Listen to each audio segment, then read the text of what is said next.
Hola, buenas tardes. Me llamo Pere Rojas. En primer lugar, agradecer que me hayáis invitado a participar. Y soy miembro del Frente Cívico desde el verano de 2012, cuando Julián Guita lanzó la propuesta en Sabadell. Yo me apunté por internet, en la web del colectivo Prometeo. Después llegaron las reuniones presenciales. Lo que me gustaría hacer aquí es hacer un pequeño repaso de lo que hemos vivido en el Frente Cívico y dejar al auditorio algunas preguntas. La primera pregunta es, cuando Julián Guita propuso el Frente Cívico, dijo que él dejaba el carnet del PC y de Izquierda Unida y intentaba ser el referente del Frente Cívico para ser muy transversal. Yo, preparando esta participación aquí, me preguntaba qué hubiera pasado, y esta es la pregunta, si en vez de meterlo en el cajón, Julián Guita hubiera dicho: este ya no es mi PC, este ya no es mi Izquierda Unida, rompo el carnet. Eso nunca lo sabremos, es política ficción, pero a lo mejor fabulando, las respuestas que nos demos nos pueden dar pistas para saber lo que tenemos que hacer en el futuro.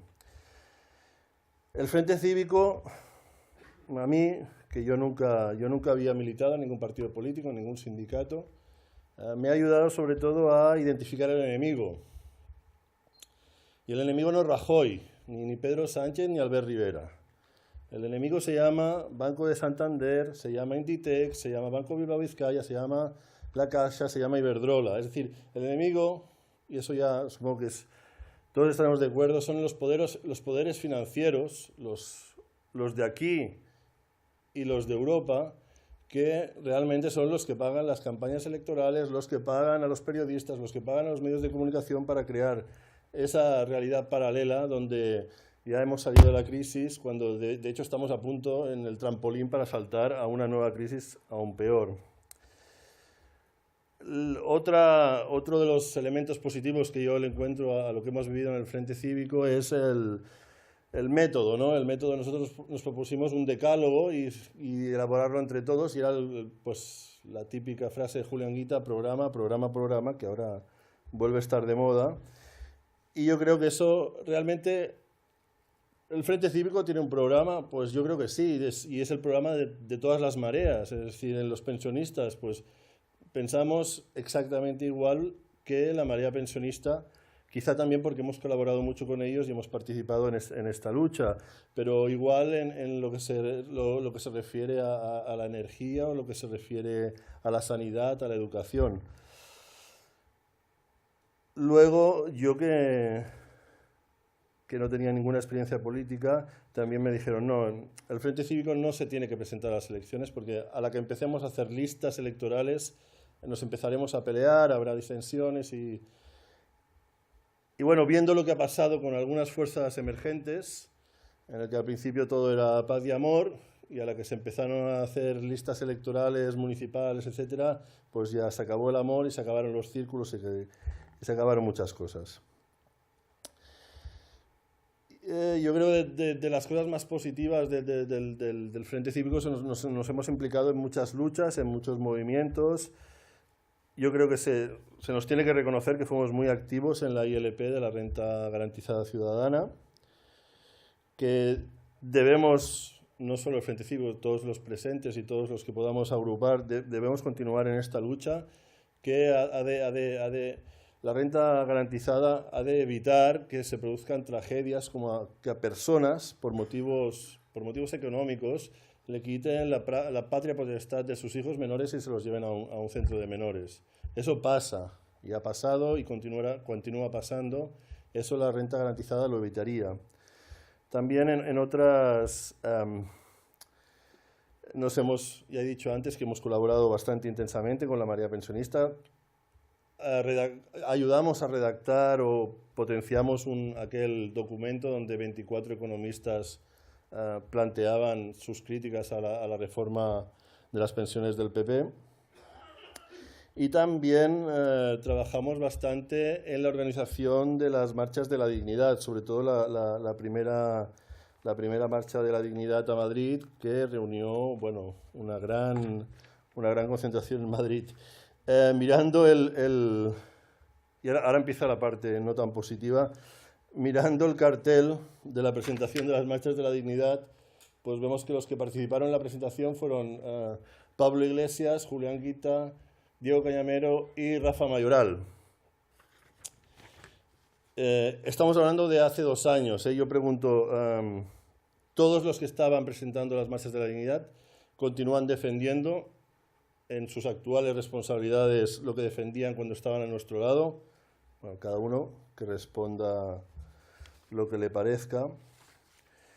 Yo creo que a partir de 2014, las marchas fueron en marzo, creo, en junio, creo que fueron las elecciones europeas, y a partir de las elecciones europeas hemos vivido un proceso de desmovilización. Me parece que es algo obvio y algo que se puede constatar con datos a partir del número de manifestaciones que había en el 2012, el 2013, y lo comparamos con el 2014 o 2015. Bueno, ya lo han dicho antes, ¿no? Y la gente está esperando una especie de milagro, ¿no? Que es que Pedro Sánchez, yo pregunto, ¿Pedro Sánchez, ese gran líder que se quita la corbata cuando se entrevista con Pablo Iglesias, es el mismo Pedro Sánchez que era diputado y que votó a favor de la reforma laboral de Zapatero, de pasar de 65 a 67 años la de pensión, de jubilación? Es el mismo que votó la reforma laboral de Zapatero, es el mismo que votó a favor de reformar el artículo 135 de la Constitución española y hacernos súbditos de la deuda. Yo creo que sí, pero bueno, igual estoy confundido. Entonces,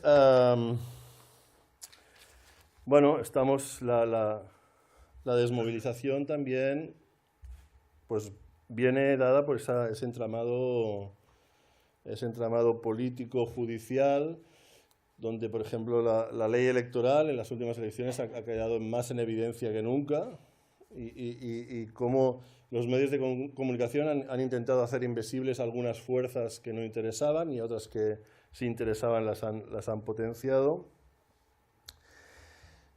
Pero yo lo que querría lanzar el mensaje que esta situación de aparente inmovilidad, esto puede cambiar en poquísimo tiempo. Del tercer trimestre del 2008 al primer trimestre del 2009, en España perdieron su trabajo 1.400.000 personas. Y esos son datos del Instituto Nacional de Estadística que cualquiera puede ir a consultar. En 6 meses, 1.400.000 personas. Es decir, ¿quién nos dice a nosotros que el Deutsche Bank se va definitivamente a pastar y vuelve a haber una crisis peor que la la chispa fue Lehman Brothers, y de aquí 6 meses tenemos 1.400.000, 1.800.000 para 2 más, porque eso, si ha pasado una vez en la historia, se puede repetir. Yo también quiero introducir un ejemplo de cómo los movimientos sociales y las actitudes de las personas pueden cambiar. Yo quiero recordar el día 19 de febrero de 2014, cuando los Mossos d'Esquadra desalojaron la Carbonera. Y bueno, ¿qué pasó esa noche? Bueno, hubo una noche de disturbios, pero bueno, a la mañana siguiente todo calmado y no pasó nada. El 24 de mayo de ese mismo año, es decir, pocos meses después, desalojaron Can Vías, empezaron a derribarlo, y todos sabemos lo que pasó después, y que fue todo lo contrario, y hubo una gran movilización, y Can Vías continúa ahí, y de momento los que ganamos fuimos nosotros.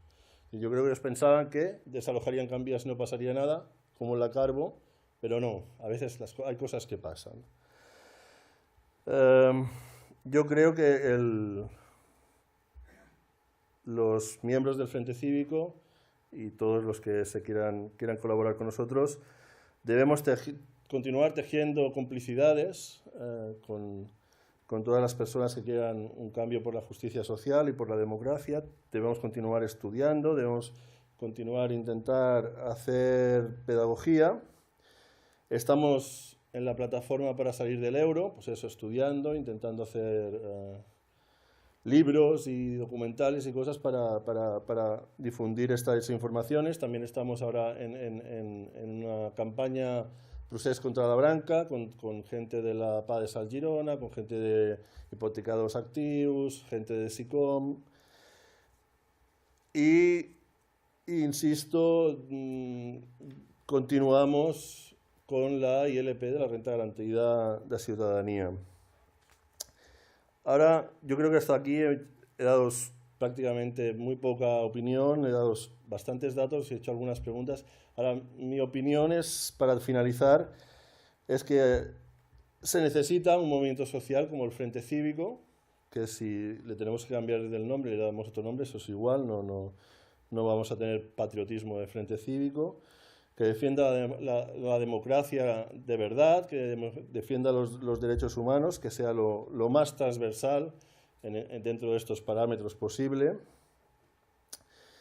Pero dicho esto, insisto que es muy necesario también, deberíamos tener alguna expresión política, deberíamos podernos reflejar en alguna organización política que haga política con mayúsculas, es decir, no buscando centralidades ni quedar bien con la opinión pública, sino política de defender los principios que defienden cuando están con nosotros. Es decir, yo creo que no nos puede volver a pasar que de aquí 2 años alguien de aquí sea diputado o sea candidato a vicepresidente del gobierno, pero ya no diga lo mismo de las pensiones, de la sanidad o de la educación. Y que cuando entremos en las instituciones seamos conscientes de que son las instituciones del enemigo.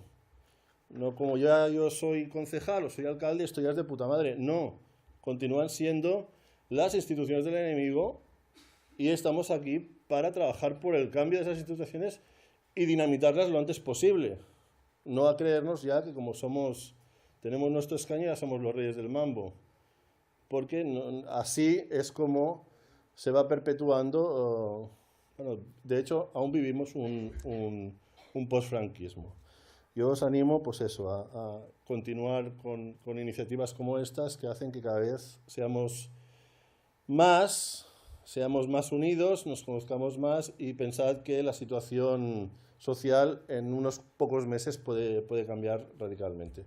Muchas gracias.